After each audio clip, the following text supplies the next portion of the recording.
বাঙালি জাতি শিক্ষিত ও সংস্কৃতি মনস্ক, এই কথায় প্রতিটি বাঙালি গর্ব অনুভব করে থাকেন। বাস্তবিকও বঙ্গদেশে জন্মগ্রহণ করেছেন অগণিত মনীষী, যারা শিক্ষা, সাহিত্য, শিল্প, ভাস্কর্য, দর্শন, বিজ্ঞান বিভিন্ন ক্ষেত্রে নিজ নিজ মহিমায় উজ্জ্বল।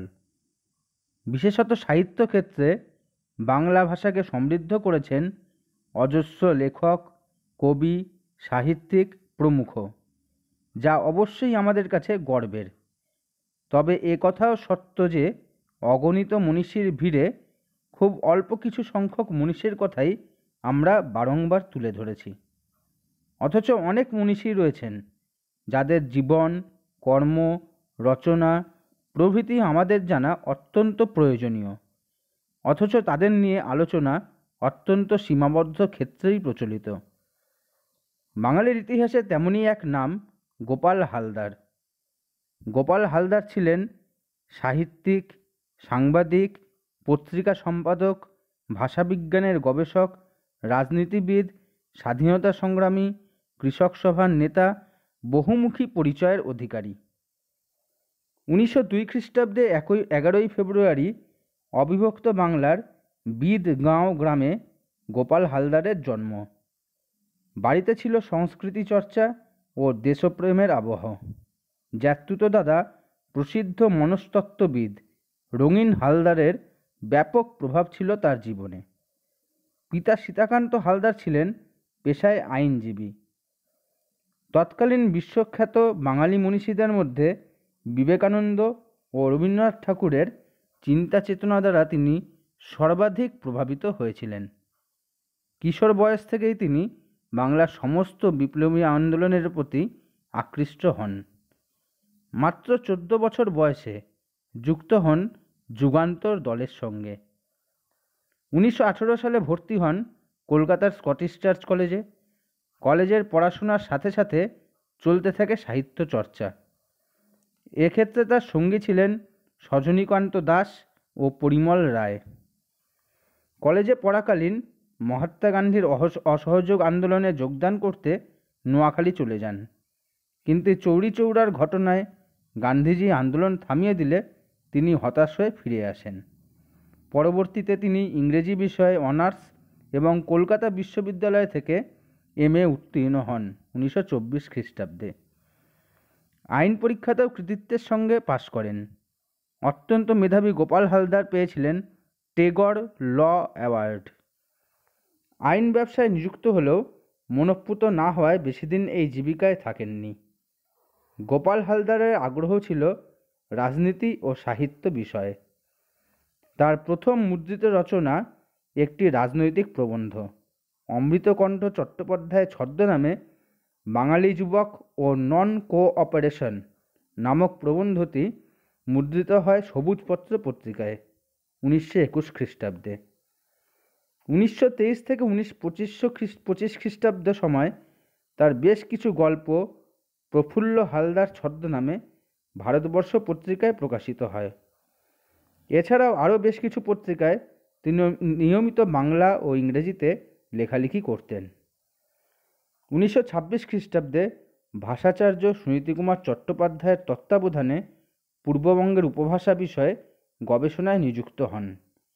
রাজনীতির সাথে এই সময় প্রত্যক্ষ যোগ না থাকলেও বিভিন্ন রাজনৈতিক বিষয় নিয়ে বেশ কিছু প্রবন্ধ লিখেছিলেন। ইতিমধ্যে 1917 সালে রুশ বিপ্লব ও পরবর্তীতে ভারতে কমিউনিস্ট পার্টি গঠন এবং কমিউনিস্ট পার্টি স্বাধীনতা আন্দোলনের সক্রিয় ভূমিকা, সমাজতান্ত্রিক মতবাদ প্রভৃতি গোপাল হালদারকে আগ্রহী করে তোলে মার্ক্সবাদ সম্পর্কে। তিনি উপলব্ধি করেন রাজনীতিতে সক্রিয় অংশগ্রহণের গুরুত্ব। 1930 খ্রিস্টাব্দে লবণ সত্যাগ্রহ আন্দোলনে অংশগ্রহণ করেন। ওই বছরই রবীন্দ্রনাথের রাশিয়ার চিঠি তাকে সমাজতন্ত্রের প্রতি আরও বেশি করে আগ্রহী করে তোলে। ক্রমশ তিনি সক্রিয় আন্দোলনে এবং পঠন পাঠনের মাধ্যমে মার্ক্সবাদকে আত্মস্থ করেন। তার বিভিন্ন প্রবন্ধে দেখা যায় যুক্তির বিন্যাসে ঐতিহাসিক বস্তুবাদের প্রয়োগ। গোপাল হালদারের রচিত সংস্কৃতির রূপান্তর, ঐতিহাসিক সাক্ষ্য প্রভৃতি প্রবন্ধে এর পরিচয় পাওয়া যায়। এই প্রবন্ধগুলি সে সময় বাংলার সংস্কৃতি জগতে তুমুল আলোড়ন ফেলেছিল। সংস্কৃতির রূপান্তরে তিনি লিখেছেন, সংস্কৃতির অর্থ শুধু সংস্কারের পুনরাবর্তন নয়, সংস্কারের ঐতিহাসিক বিবর্তন। সমস্ত বিবর্তনের মধ্য দিয়া মানুষ ক্রমেই বেশি করিয়া মানুষ হইতেছে। প্রাচীন সংস্কৃতিও হইতেছে এক ব্যাপকতর বিশ্ব সংস্কৃতির রূপান্তর। সংস্কৃতি সম্পর্কে গোপাল হালদারের আলোচনা বাংলা সাহিত্যের ইতিহাসে শ্রেষ্ঠ পর্যায়ের। প্রিভেন্টিভ ডিটেনশন আইনে 1932 খ্রিস্টাব্দে কংগ্রেস সদস্য হিসেবে গোপাল হালদারকে গ্রেপ্তার করা হয়। বক্সা ক্যাম্পেও বেশ কিছু সময় বন্দি জীবন কাটিয়েছেন। জেল বন্দি অবস্থাতেও সাহিত্য চর্চা ও গবেষণা কর্ম নিরবিচ্ছিন্নভাবে করে গেছেন তিনি। 1937 খ্রিস্টাব্দে তাকে নিজের বাড়িতে বন্দি রাখা হয়। পরবর্তীতে তার পরিচয় হয় নেতাজি সুভাষচন্দ্র বসুর সাথে এবং তিনি ফরওয়ার্ড ব্লক নামক ইংরেজি সাপ্তাহিক পত্রিকার সাথে যুক্ত হন। কৃষক সভার সাথেও সংযোগ ওই বছরেই। 1940 সালে তিনি কংগ্রেস দল ত্যাগ করেন ও 1941 খ্রিস্টাব্দে কমিউনিস্ট পার্টির সদস্য হন। ক্রমশ তিনি কমিউনিস্ট দলের হয়ে বিভিন্ন রাজনৈতিক ও সামাজিক কল্যাণমূলক কর্মকাণ্ডে সক্রিয় হয়ে ওঠেন। কমিউনিস্ট পার্টির কর্মী হিসাবে 1943-এ দুর্ভিক্ষ পীড়িতদের ত্রাণ কার্যের কাজে নিযুক্ত হন। এই দুর্ভিক্ষের সময়কালীন পরিস্থিতিতে তার 3টি উপন্যাস সম্যকভাবে তুলে ধরেছেন। উপন্যাস 3টি যথাক্রমে 50-এর পথ, 1350, 49। 1944 থেকে 48 পর্যন্ত তৎকালীন বিখ্যাত পরিচয় পত্রিকার সম্পাদনা করেন। অভিনয় করেছিলেন নবান্ন নাটকেও। স্বাধীনতা পরবর্তী সময় ভারতের কমিউনিস্ট পার্টি সরকারের দুর্নীতি, অন্যায় ও ত্রুটির কঠোর সমালোচনা করায় 1948 সালে কমিউনিস্ট পার্টিকে নিষিদ্ধ করে ভারত সরকার। ফলত স্বাধীন ভারতেও আরও বহু কমিউনিস্ট নেতাকর্মীদের সাথে গোপাল হালদারকেও বন্দী হতে হয়। 1949 সালে জুন মাসে তিনি মুক্তি পান। তবে পরবর্তীতে তিনি সাহিত্যক্ষেত্রে দেশজোড়া খ্যাতি লাভ করেন। বিভিন্ন জাতীয় ও আন্তর্জাতিক সাহিত্যিক লেখক সম্মেলনে আমন্ত্রিত হয়েছেন। 1976 থেকে 1980 খ্রিস্টাব্দ পর্যন্ত ভারত সরকারের শিক্ষা ও সংস্কৃতি দপ্তরের সাহিত্য ও শিল্পকলা বিভাগের নির্বাচিত ফেলো হিসাবে কাজ করেছিলেন। অসাধারণ মানবতাবাদী ও বাস্তববাদী গোপাল হালদার অসংখ্য প্রবন্ধ রচনার পাশাপাশি বেশ কিছু উপন্যাস, ছোট গল্প, রম্য রচনা, অনুবাদ গ্রন্থ, সাহিত্যের ইতিহাস সংক্রান্ত গ্রন্থ রচনা করেছিলেন। তার রচনার গুণ ছিল যুক্তিনিষ্ঠ অথচ সহজ, সরল এবং বাস্তবধর্মী রচনা। কোনো প্রকার অতিশয়োক্তি তিনি করতেন না।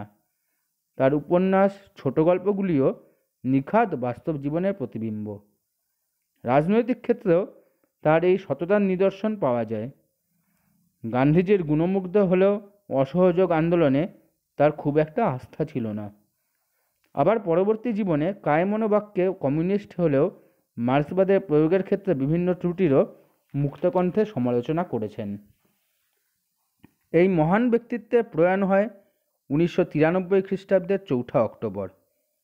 অত্যন্ত পরিতাপের বিষয় যে সম্ভবত এখনো পর্যন্ত গোপাল হালদারের একটি মাত্র ছোট গল্পের সংকলন প্রকাশিত হয়েছে, ধূলিকণা নামে।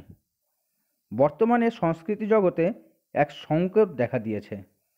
এক কিম্ভূত কিমাকার সাংস্কৃতিক পরিমণ্ডল গড়ে উঠেছে ভারতের শাসক শ্রেণী, বিভিন্ন দলগুলি এবং একাংশের মিডিয়ার সহযোগিতায়। বাঙালির জাতিসত্তা যেমন বিপন্ন, তেমনি তার সাংস্কৃতিক ও প্রগতিশীল ঐতিহ্য, ইতিহাস ও বিপন্ন। এই সংকটময় মুহূর্তে গোপাল হালদারদের মতো বুদ্ধিজীবী, সংগ্রামী মানুষদের রচনাগুলি পাঠ ও পুনঃপাঠ একান্ত জরুরি। এদের যেন আমরা বিস্মৃত না হই। ধন্যবাদ।